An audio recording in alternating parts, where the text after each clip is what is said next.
femme et chatte. Elle jouait avec sa chatte, et c'était merveille de voir la main blanche et la blanche patte s'ébattre dans l'ombre du soir. Elle cachait la scélérate sous ses mitaines de fil noir, ses meurtriers ongles d'agate coupant éclair comme un rasoir. L'autre aussi faisait la sucrée et rentrait sa griffe acérée, mais le diable n'y perdait rien. Et dans le boudoir où, sonore, tâtait son rire aérien, brillaient 4 points de phosphore.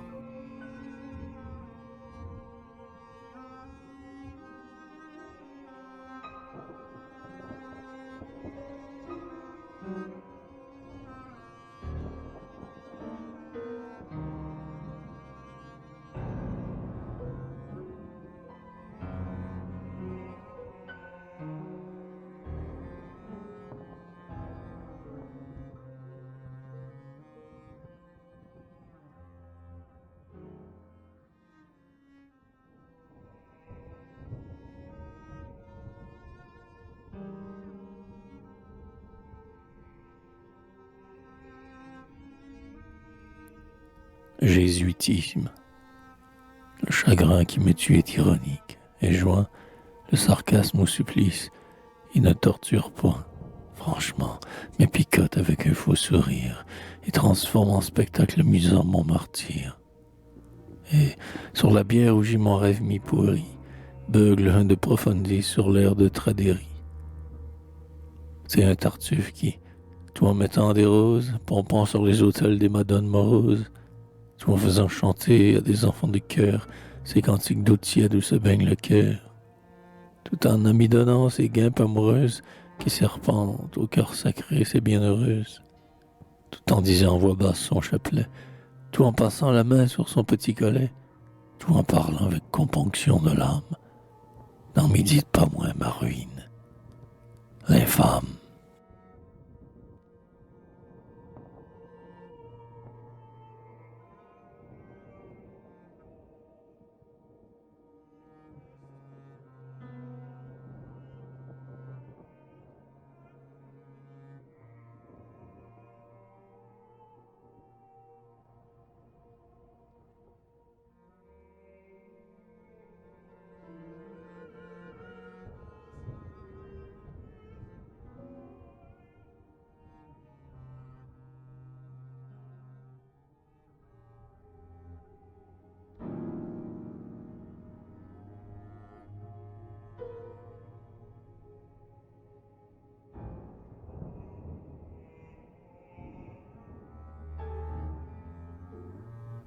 La chanson des ingénus.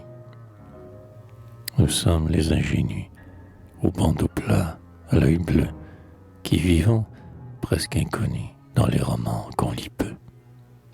Nous allons entrelacer, et le jour n'est pas plus pur que le fond de nos pensées, et nos rêves sont d'azur. Et nous courons par les prés, et rions et babillons, des aubes jusqu'au vesprée, et chassons papillons. Et des chapeaux de bergères défendent notre fraîcheur, et nos robes si légères sont d'une extrême blancheur.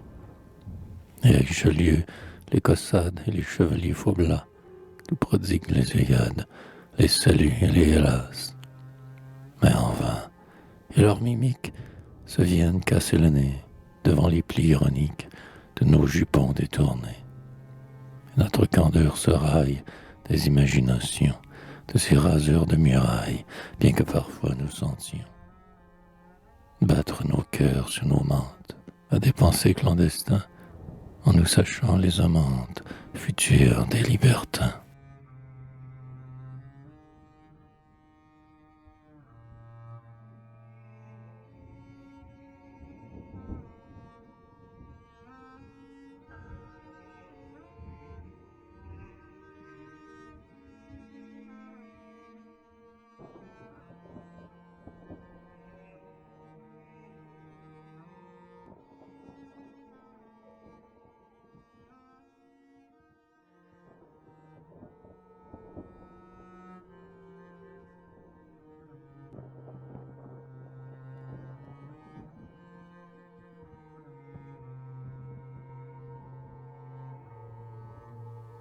une grande dame. Belle à donner les seins, à troubler sous l'aumus. Un vieux juge, elle marche impérialement. Elle parle, ses dents font un miroitement italien avec un léger accent russe. Ses yeux froids où l'émail sortit le bleu de Prusse, ont l'éclat insolent et dur du diamant. Pour la splendeur du sein, pour le rayonnement de la peau de la reine aux courtisanes fus. Cléopâtre l'Alain sous la chatte Ninon n'égale sa beauté patricienne. Non, vois, ô bon Buridan, c'est une grande dame. Il faut, pas de milieu, l'adorer à genoux, plat, n'ayant d'astre aux cieux que ses lourds cheveux roux, ou bien lui cravacher la face à cette femme.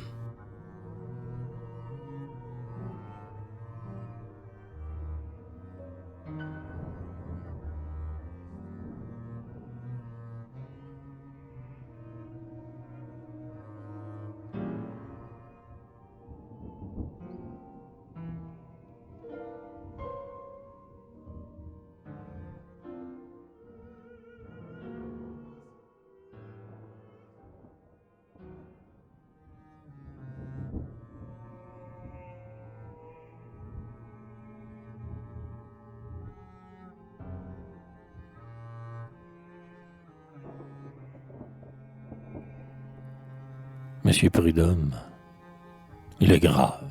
Il est mère et père de famille. Son faux col engloutit son oreille. Ses yeux, dans un rêve sans fin, flottent insoucieux. Et le printemps en fleurs sur ses pantoufles brille. Que lui fait l'astre d'or? Que lui fait la charmille?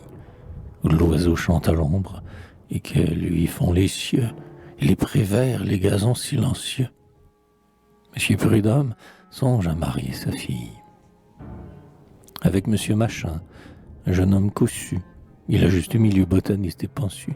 Quant aux faiseurs de rêves, c'est vaurien, c'est maroufle. Ces fainéants barbus mal peignés, il les a. Plus en horreur que son éternel coryza. Et le printemps en fleurs brille sur ses pantoufles.